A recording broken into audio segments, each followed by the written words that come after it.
and we're cruising around. All of a sudden, we would sit there and watch birds. There's a big pack of birds we saw over here. One sitting over here, one over here. We would run into birds and damn if they weren't there. A stupid push of the button. And when you push the button, I noticed that the radar slows down, the antenna. And I guess it's in that bird mode. It's just shooting out, whatever. And when you go into your normal storm mode, it speeds up fast. It's just, so the speed's changing here too. But the big thing is, we pull up to some birds, we find something floating. We get triple tail or we get a dolphin. And then they would leave. We continue running around and find some more birds on the radar. Same thing would happen. They would be on some bucket or whatever, or triple tails off another dolphin. And the big one was we marked birds and we ran up to them, and that's when we had that large bull and cow just chasing down some flyers in there. And as soon as we stopped, the cow came in. My buddy Carl threw this little rapper lure, got the cow. I pitched out a squid bait on it and got the big bull. And what's incredible is it's just, like I said, love-hate relationship, because now what that system does, and certainly no disrespect to any freshwater bass fishermen, but you can now take a freshwater bass angler that has zero experience in salt water, put him in the boat with that setup, have him push bird mode, and he can find birds as well as experienced people who are out there doing it, because that's how bizarre it is. And I'll leave you on one final tip. How do you know that the birds are working? You don't want to be distracted and see birds. If the bird's here, and after they sweep the antenna, then the bird's over here, and the next sweep is over here, that's a moving bird. He's looking like you are. But when the antenna sweeps around and that bird's in the same spot, after 2 or 3 sweeps, instead of being on space, fish pushing up bait, that's what we run for. Next one. There's another speck of the birds in bird mode. I'm hungry. And binoculars, almost a lost art here, and with the radars being the way that they are. Binoculars are still good for the simple reason is that you can see down on the water. You can see more if there's any kind of board that's half sticking out of the water, any kind of projection or piece of debris that might be at the water surface. So if you're looking around and you stop, you're on a slick or fishing scattered weeds, put the binoculars, start doing some glassing, look down the weeds. You might be able to see some super large patches that your eye can't pick up. You might see a prey or a board. So there's still room for glassing when it comes to dolphin, for the fact that you can see on the water surface. Next. And again, one of the fish that we caught down in Islamorada.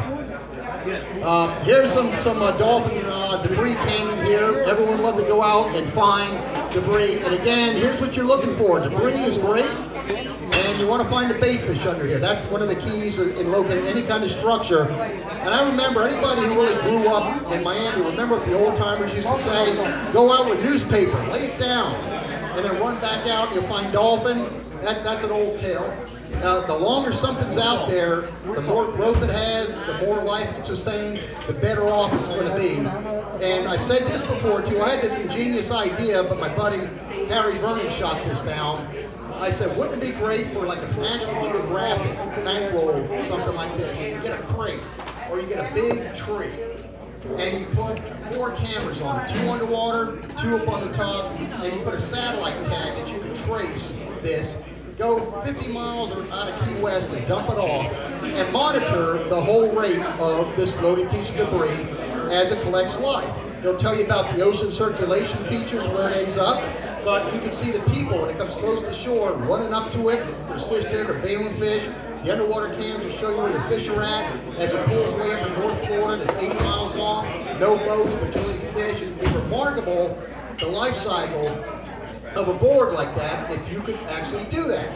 And I said this at a seminar. My friend Harry Vernon said, there's no way in the world that's going to work. What are you talking about? I said, that's an ingenious idea. He said, you talk about dumping it off of Key West? He says, by the time it gets past Miami, all the cameras will be stolen off the thing. So that was the end of my idea. And again, more bait underneath it. Next one, Priscilla. And there you go. This is what all it's about, what you're finding. This was a find that was like no other I've seen. This was out of Port St. Lucie, Hutchinson Island, about 3 years ago. It was out about 40 miles looking for dolphin. To see this thing out on the horizon and said, man, there's something big floating there. At first I thought it was a small boat that made its way out. As I closed in, I said, that's not a boat, that's just something huge. It looked like one of the fads that they had down off the Dominican Republic had broken away. And this was only the top part, but you could just see that everything going all the way down with layers of mats as far as basically as you could see. So we slowed up. I said, okay, we can get all the gear ready. And that fad was about 500, 600, 700 feet away still. We were just getting prepared. No other boat was there. There was no pressure to get on them. We knew we could get fish. As we're getting ready, here comes about 100 school dolphins racing over to us thinking we're the food train. And these were all nice sized school fish, 10, 12, 15 pounds. And to say that we killed them was an understatement. We dropped flutter jigs for wahoo. We never got a wahoo. We had 3 of them, and they got through the flutter jigs on us and got away. But just bailed as many dolphins as you want, sat, we released a whole bunch of them, and we left that fad. So I could only imagine what that looked like the further north that progressed. Next. Here you go, some more dolphin eye candy when you get them around. School fish, we'll talk about them, because there's a method to try to keep them around the boat longer. And there's a couple of ways to do that. And I've always had like a systematic approach. And you know, I was like everyone else, when you were young, you first hit that big school dolphin, Chinese fire drill. Everyone freaks out, they're grabbing any kind of rod they could, whether it had a steel leader on it or whatever, throwing any kind of chunk, and they're just throwing in a bailing dolphin. That's what dolphin fishing's about. That's what it does. Panic mode. And they'll bail some fish, then all of a sudden, you know, the school leaves. But there are tricks to keep the school fish up longer. And I'll tell you two very briefly here. Is start off with a systematic approach. When you get the school around the boat, don't start off throwing the meat baits to them, chunks of squid or the bally or the live baits. Save those. Start off throwing bucktails or small lures, primarily the same color. If you can start off with bucktails, for example, start firing white bucktail. When they start turning off to those, and getting wise, switch over to another color, throw some yellows out. You'll rekindle that bite. When they turn off the artificials, then you start throwing chunks of ballyhoo in next. You start getting a ballyhoo bite.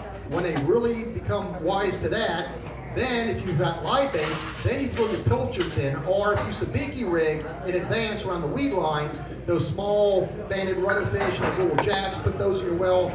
I don't care if they're this big. If you have an 8-pound spin outfit, 30-pound leader, like a 3-aught book, throw one of those over, and the live baits will rekindle that bite up again, so you can systematically keep a school around longer. A few chunks to keep them around later once you go to the meat baits, but don't overdo it when you fill them up. Also, the old trick, keeping one in the water, still holds true, but you should keep at least 2 in the water. If it depends how many people are on board, maybe 3 on your boat. By keeping at least 2, it's going to hold the school around your boat much longer.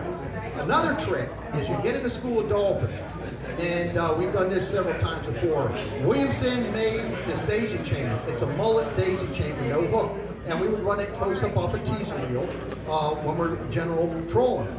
And to get in a school dolphin, what we tend to do is we'll put the autopilot on, keep the boat just slowly with one motor, creeping forward, to bring that teaser up to maybe where this table and that table is.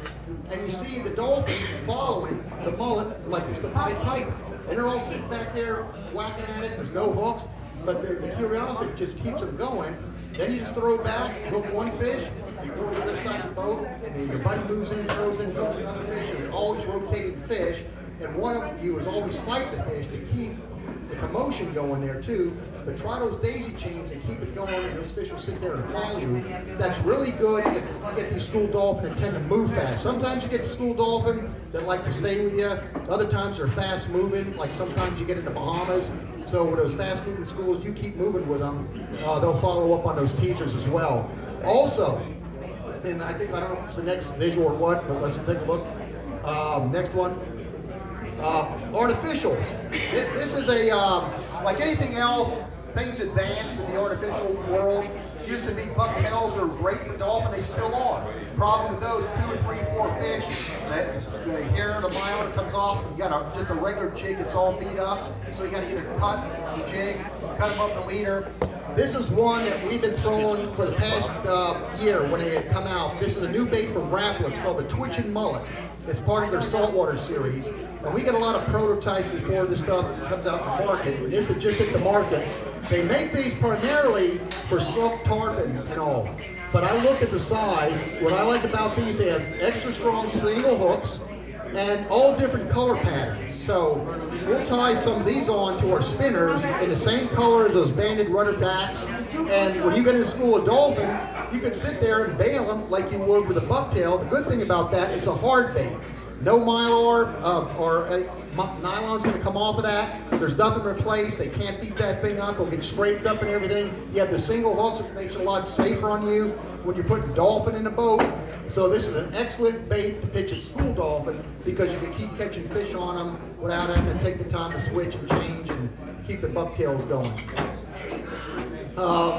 Next one too, also in the artificials, another one that I talked about the past 2-3 years. It was something I like that kept under wraps, but it's out now.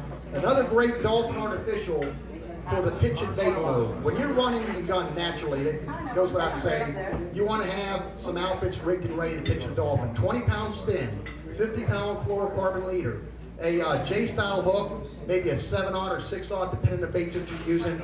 You have a live bait, you'll sit and have one rigged to pitch a live bait at the fish. So if you see a frigate or any birds, you see dolphin, you either grab and pitch out, or you take a live bait and pitch out, and hopefully convert them over. But in addition to the live bait and the dead bait rods, I have a 20-pound spinner, 50-pound fluorocarbon, that's rigged with a Williamson Copper Pro 130. It's a topwater chugger with single hooks, extra strong. And the beauty of that is that thing casts a country mile. You can sit there and just launch that thing, and when you work it across the surface, it makes a commotion, and dolphin are audible. They hear that noise, they're curious, they come back in. And the colors that I choose on that are the bluish silver, which resembles a flying fish. That's what the dolphin are out there eating. When they hear this chugging, and they see this, they come in on that noise. To them, at least my way of thinking, it looks like an injured flying fish that can't get up and get away, which is easy prey, and their instinct should tell them to blast it, and you catch a ton of dolphin on that. The other color would be a goldish one. Again, try to match up the types of fish that are up underneath the weed lines with their coloration. And when you fish a school, and the school leaves you eventually, and live baits, nothing brings them back up, take that chugger, make it 360 degrees, just start fan casting around the boat. A lot of times, that noise brings them back up out of curiosity, and you can catch 1 or 2 or 3 or 4 more fish on that because it brings them around. If you go to an area and you see some birds, it looks like something happened, and you're stopping and pitching live baits or drifting live baits, that's not happening. You put a couple of troll baits, make big circles in the area, and that's not happening. Put the boat in neutral, grab that chugger, 360 degrees fan casting, again that commotion brings those fish back in. So you can't beat live bait, and fresh squid and bounty are excellent, but don't discount that topwater chugger. It's really heck on dolphin. Next. And trolling. This is like a forgotten art. And before I segue into the trolling deal, just a couple pointers on run and gun fishing. It sounds basic in its concept, you just keep running east till you find something, and that's what you do mostly. You look for debris, you look for weeds with bait, anything that looks a little bit off, whether it's in kind of a current edge, and you just run and gun. If you find a decent line that's out there, then you work that line whatever way it's running. Start running towards the south, if it's the north-south. And once you find these lines, these current edges that build up weeds, they also collect debris. So you might run 5, 6, 7 miles down a line that's holding scattered weeds, and you might come up across a pallet that might be 7, 8 miles down, and if no one else hit it, it'll be the gold mine for you. The same thing in any kind of decent floating debris. Watch these current edges, watch the weeds. If you look like a decent enough weed line, not enough to something troll, even smaller, run and gun it in that direction for a while, see if you pick up anything more debris-wise when it comes to that. Also, is watch your fathom curves on your machine. If you see, for example, say you're running gun and your way out, and there's a 1,000-foot curve, and you can see these on your map systems, they've got the lines that are going. If you get to a zone,